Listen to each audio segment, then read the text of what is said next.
Pretty grim numbers today. Q4 contraction seems very likely, yet you're still pretty bullish on the pound.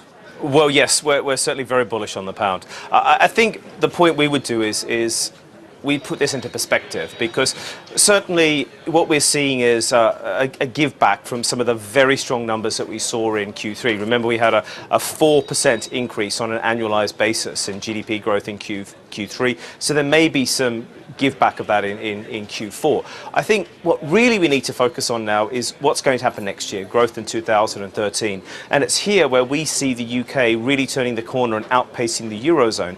Admittedly, it's a low bar, because we think growth is going to be very, very low in the Eurozone. In fact, we're not calling for growth, we're calling for a contraction. But we think we're going to see growth of around 0.9% in the UK next year. And ultimately, that's going to be fairly supportive for sterling. What sort of targets, what sort of levels are we looking at here? Well, certainly, I think two ways of looking at it. Euro sterling, we think, will continue to fall. We're targeting a level of around 0.76, so we're currently about 0.81. It's a nice 6% rise or so. But if we compare it against the dollar, remember, we think the Fed's going to be printing under QE3 quite significantly, so that's going to weaken the dollar. We think cable is going to rise quite sharply. Certainly we have no worries about it going to 170. Could even peak at around 180 in the second half of next year if the dollar continues to weaken. Hold on a sec, Steve. 180 on cable. The Bank of England rates are zero. They're going to print more money.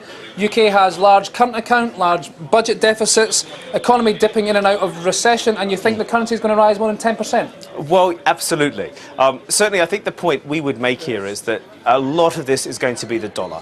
Our view is that the dollar is going to be the weakest currency in 2013, and what's driving that is the Fed and some reserve diversification, but effectively very easy monetary policy artificially weakening the dollar.